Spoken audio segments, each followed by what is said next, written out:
हम ममता ठाकुर आउ एकटा अहाँ सबके सोहर सुनाबै छी। मचिया बैसल अहाँ पिया की आही सिर सहबयो पियाय मोर माना होइया चुनरिया चुनरिया हम पहिरिताहूँ यो घर पछुअरबा में रंगरेज की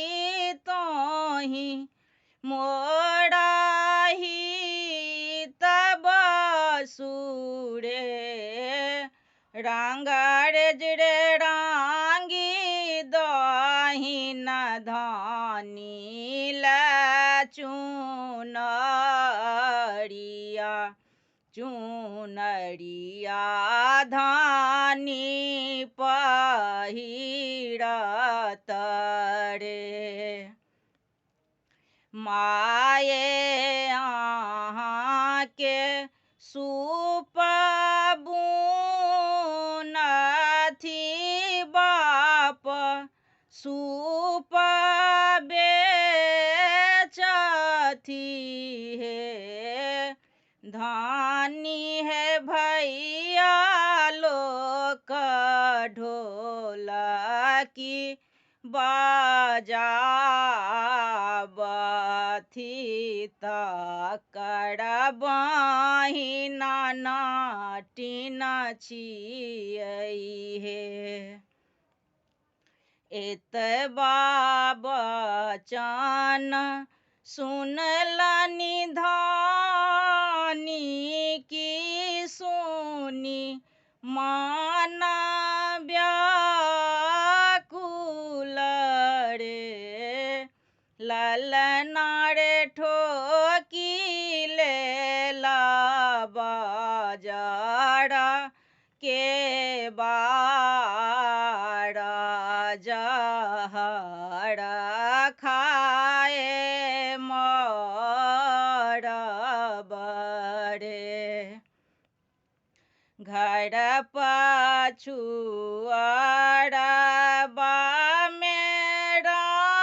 रंगरेज की तोहि मोरा भैया छहिन रे रंगरेज रे रांगी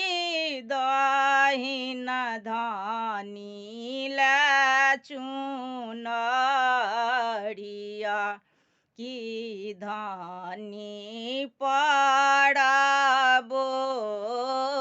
धबरे हाथ में जे लेला सटकुनिया की पैर खड़ मुआ लेलनि रे ललना रे काख तर लेलानी चुनरिया की पैसला मुनहर घर रे इहो चुनरिया अहाँ के माये पहिरथु आओरो बहिन लोक यो पियायो हम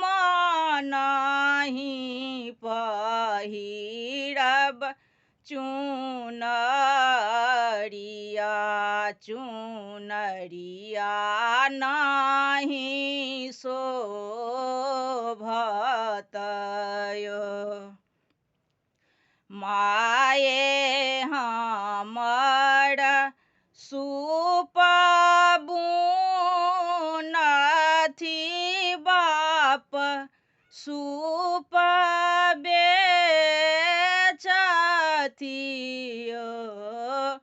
पियाय भैया लोक ढोलकी बजाबथि तकर बहिन नटिन छियैयो माये अहाँके छथि कौशल्या रानी बाप राजा दशरथ हे धनी हे भैया लोक छथि रघुबीर की तकर बहिन रानी छियै हे धनी हे भैया लोक छथि रघुबीर की तकर बहिन रानी छियै हे।